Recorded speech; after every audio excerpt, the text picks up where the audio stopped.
واللہ ما طلعت شمس ولا غربت الا وان.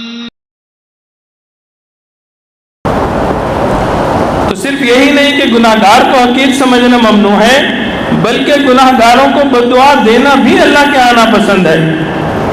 حضرت علی رضی اللہ تعالیٰ عنہ سے روایت ہے کہ نبی علیہ الصلوۃ والسلام نے ارشاد فرمایا، جب اللہ رب العزت نے ابراہیم علیہ الصلوۃ والسلام کو آسمانوں اور زمینوں کے عجائبات دکھائے تو ایک شخص کو دیکھا کہ وہ اللہ کی معصیت میں مبتلا ہے، گناہوں میں مبتلا ہے، تو آپ نے اس کے لیے بددعا کی تو وہ ہلاک ہو گیا.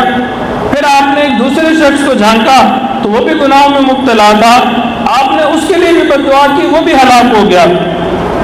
اسی وقت اللہ رب العزت نے وحی نازل کی، اے میرے پیارے ابراہیم، تو مستجاب الدعوات شخص ہے، میری تیری دعاؤں کو قبول کرتا ہوں، اسی لیے میرے بندوں پہ بددعا نہ کر، میرے بندوں پہ بددعا نہ کر، کیونکہ وہ معاملہ میں 3 حالتوں پر رہتا ہے، اس کا اور میرا معاملہ 3 حالتوں پر رہتا ہے.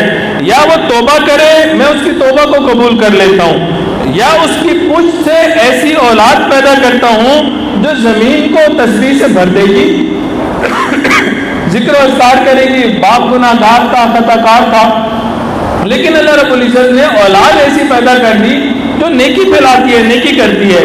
یا پھر میں اس سے اپنی طرف قبض کر لوں گا، اگر چاہوں گا معاف کر دوں گا، چاہوں گا عذاب دے دوں گا. تو میرے دوست، اللہ رب العزت کی رحمت بہت وسیع ہے، بندہ حیران ہوتا ہے.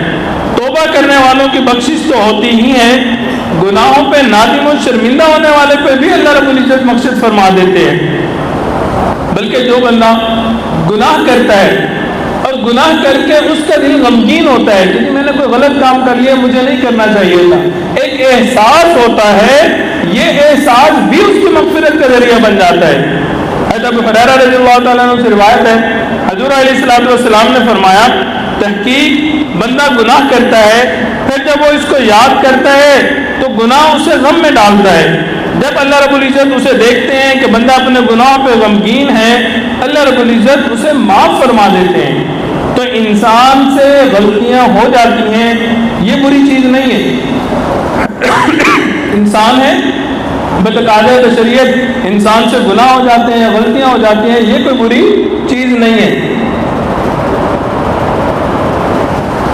بری چیز یہ ہے کہ ہم ان غلطیوں پہ معافی نہیں مانگتے. ہمیں اللہ رب العزت سے معافی مانگ لینی چاہیے.